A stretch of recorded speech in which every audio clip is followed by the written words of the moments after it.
todos los panelistas. Doy un espacio para preguntas antes de ir a tomarnos un café. ¿Sí? ¿Sí? Sí, yo creo que hay espacio. ¿Sí? Román, por favor.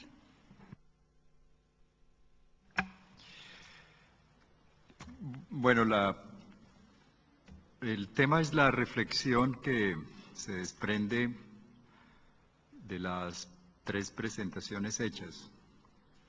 Digamos, y de un poco volviendo a la discusión del martes y a la discusión del día de ayer. Me parece que el fenómeno de la informalidad es un fenómeno inevitable en este modelo económico. Y obviamente no se resuelve con medidas de política de salud, se resuelve en un ámbito distinto al de las políticas de salud como tal. Entonces nos queda a nosotros un problema en términos de la política de salud misma, y yo creo que un poco lo que ustedes han planteado nos lleva a esa reflexión. Digamos, lo que se observa es que la informalidad, en el caso de la clase trabajadora, es un estado de degradación de la condición de clase social. Digamos, se degrada, se precariza, se aumenta la desigualdad, es lo que uno ve. A mayor informalidad, mayor pobreza, peor estado de salud, peor acceso a los servicios de salud. Digamos, esa es como la conclusión que yo veo de las presentaciones.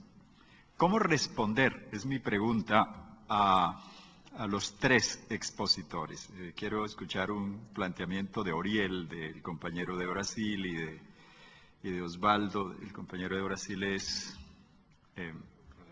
Rodrigo. ¿Cómo responder? Digamos, ¿qué principio para guiar la política de salud debería uno asumir en términos de una idea de justicia social? Porque me parece que lo que está en juego es un tema ni más ni menos que de justicia social frente a la situación de aumento de la desigualdad que genera la condición de informalidad. ¿Cómo responder en términos de principio de orientación de la política de salud? Segundo, ese principio debe ser un principio aplicable en particular a los informales, o debe ser un principio general de la sociedad que oriente la política de salud. La otra pregunta que haría es, en función de ese principio, ¿qué características organizativas debería tener el sistema de salud de modo que no obstaculicen la materialización de ese principio, sino que lo reafirmen, ¿no es cierto? Porque pues está en discusión el tema mismo de cómo se organiza el sistema. Es la pregunta que hace Oriel en su intervención de algún modo. Y tercera pregunta que me surge con base en la intervención de Osvaldo es cómo financiar un sistema de salud de modo que ese principio realmente se materialice. ¿Cómo financiarlo? Si hay un problema de injusticia social profundizada, ¿cómo corregir en términos del financiamiento del sistema de salud un rasgo de esa profundización de la injusticia que implica la condición de los trabajadores en condiciones de informalidad, trascendiendo toda la jerga neoliberal y todas las reglas neoliberales? Porque yo creo que uno tiene que liberarse de todas esas limitaciones para repensar la situación de respuesta a una condición de degradamiento continuo de la condición humana. Entonces, ¿cómo responder en términos de medidas de ese tipo? Es como mi pregunta, pensando ya en respuestas a un fenómeno que no vamos a poder resolver los que trabajamos en salud. No lo podemos resolver, es un problema de lucha, de cambio del modelo, de conjunto de la sociedad, pero algo tiene uno en el sentido, bueno, entonces o nos cruzamos de brazos o esperamos a que el modelo capitalista neoliberal se ha exterminado por la acción social, pero mientras tanto, digamos, ¿qué prefigura lo que puede ser un cambio de verdad frente a la condición de los informales que arrastre una opción de acción política de quienes creemos que este estado de cosas debe cesar?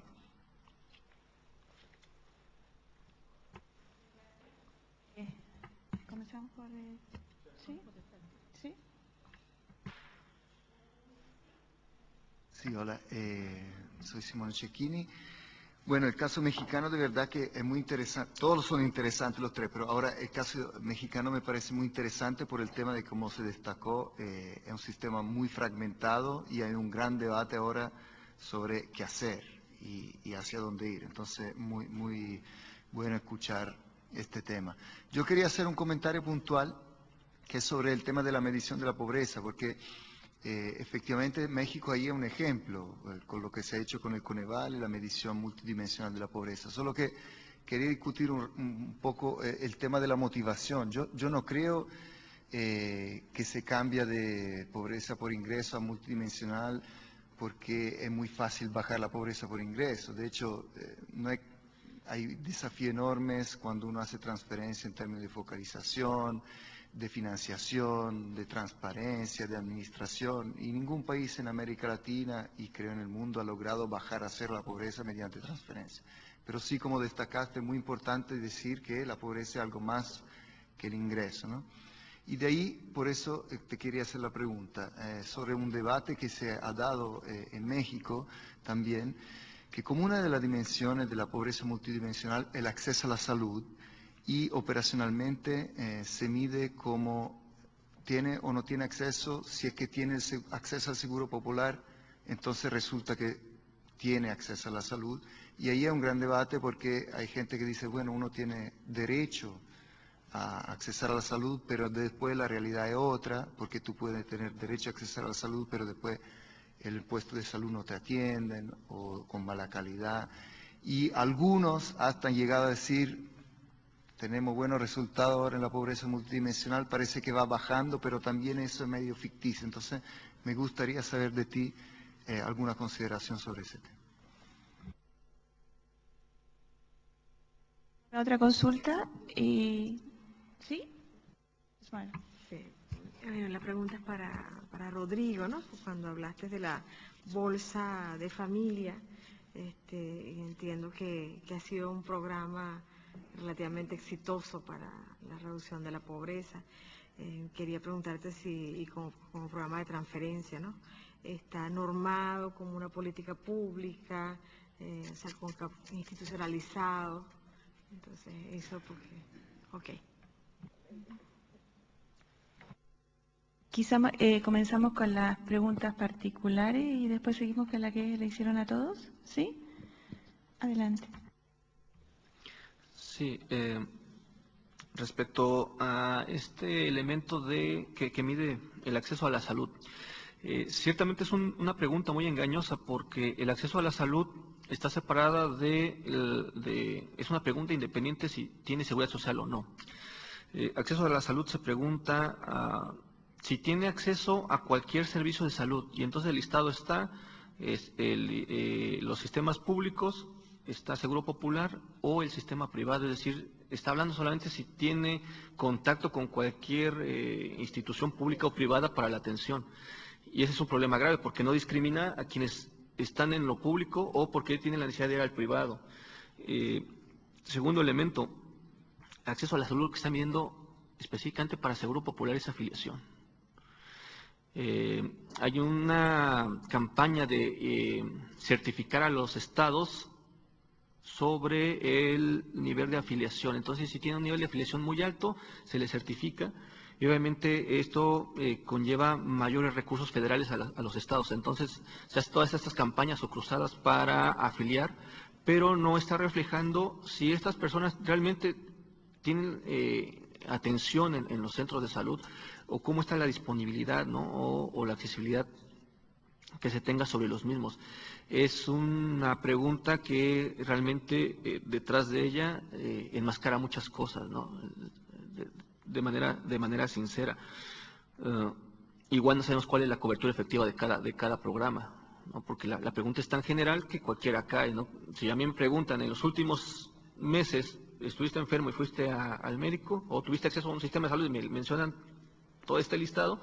Entonces es muy probable que yo en cualquiera de esos vaya a caer, ¿no? Desde que si tengo seguro social y fui y me tardé las horas, o fui con el médico de la esquina por algo así 20 pesos, que serán $3, menos de $2, me dio atención y la farmacia me daba medicamento genérico, ¿no? Entonces, cuando se pregunta esto, pues, todo el mundo cae. Es una de las preguntas que tiene mayor respuesta positiva, ¿no? Yo te podría responder eso respecto al acceso de salud y la pregunta específica para la medición de pobreza.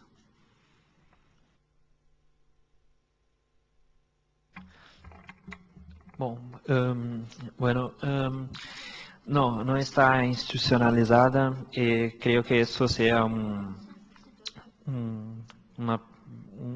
problema, ¿sí? Cuando se habla del programa, no solo de ese programa, pero también de otros programas en Brasil, ¿sí? Porque que en la década de 90 tenemos un presidente con mucho saber, que creo que algunos de acá se recuerdan, que es Fernando Henrique Cardoso, ¿sí? Y también que es un sociólogo, y muy bueno sociólogo, pero cuando llegaste a poder, habló que olviden lo que escribí porque voy a ser diferente, ¿sí? Bueno, ¿qué quiero decir con eso? Fue adoptado, como en toda la América Latina, yo creo, una postura neoliberal muy fuerte en Brasil en ese tiempo, y las políticas públicas fueron gradativamente privatizadas, ¿sí? Es el problema pero también creo que no sea necesario una institucionalización del programa de la beca familia, ¿sí? Pero yo creo que las políticas sociales para que disminuyan las desigualdades entre los brasileños, de alguna forma no está caracterizada tan bien en la Constitución, embora crea que la Constitución brasileña sea muy buena en varios aspectos, así como en la salud. Se habla mucho en Brasil en periodo de campañas electorales, año que viene tenemos una, sobre que es un programa eleitoreiro, ¿sí? Bolsa Familia. Tenemos una serie de programas interesantes en Brasil. Hay un programa que se llama Universidad para Todos, donde que también tengo críticas fuertes al programa, pero las personas con baja renta, bajo ingreso, tienen la posibilidad de ascender a una facultad, una universidad, que en Brasil la mayoría de las universidades públicas tienen personas con mucho ingreso, ¿sí? Que también estudian en escuelas particulares, hacen que se llama lá de un cursito, que es un curso pequeño durante un año para se preparar para el examen. Y bueno, esos programas son vistos por gran parte de la población brasileña, y hablo principalmente de la población que tiene ese ingreso mayor, como programas eleitoreiros, y sí son programas que visan disminuir la desigualdad. Creo que sea eso, no sé si respondí, ¿sí? Muchas gracias. En orden al tiempo, que estamos un poco atrasados, la pregunta de Román, como se la va a hacer a todos los panelistas, me gustaría dejarla para el plenario para que la puedan contestar todos, ¿ya? Así que la dejamos en el tintero para que la piensen durante el café. Vamos a un café.